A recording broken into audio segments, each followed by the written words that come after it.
SIR ಮೊದಲ curd ಮತದಾರರ ಪಟ್ಟಿ ಬಿಡುಗಡೆ 1,7,96,339 ಮತದಾರರು ಡಿಲೇಟ್. ರಾಜ್ಯ ಚುನಾವಣಾ ಆಯುಕ್ತ ವಿ ಅನ್ಬುಕುಮಾರ್ ಹೇಳಿಕೆ.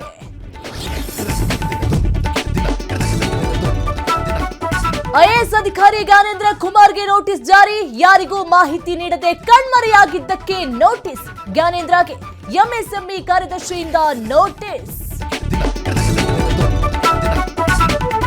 ನೈಸ್ ರಸ್ತೆ ಅಕ್ರಮ ವಿಚಾರದಲ್ಲಿ ಸರ್ಕಾರ ಮೌನವಾಗಿದೆ. ಕರ್ನಾಟಕದ ಇತಿಹಾಸದಲ್ಲೇ ಇದು ದೊಡ್ಡ ಹಗರಣ.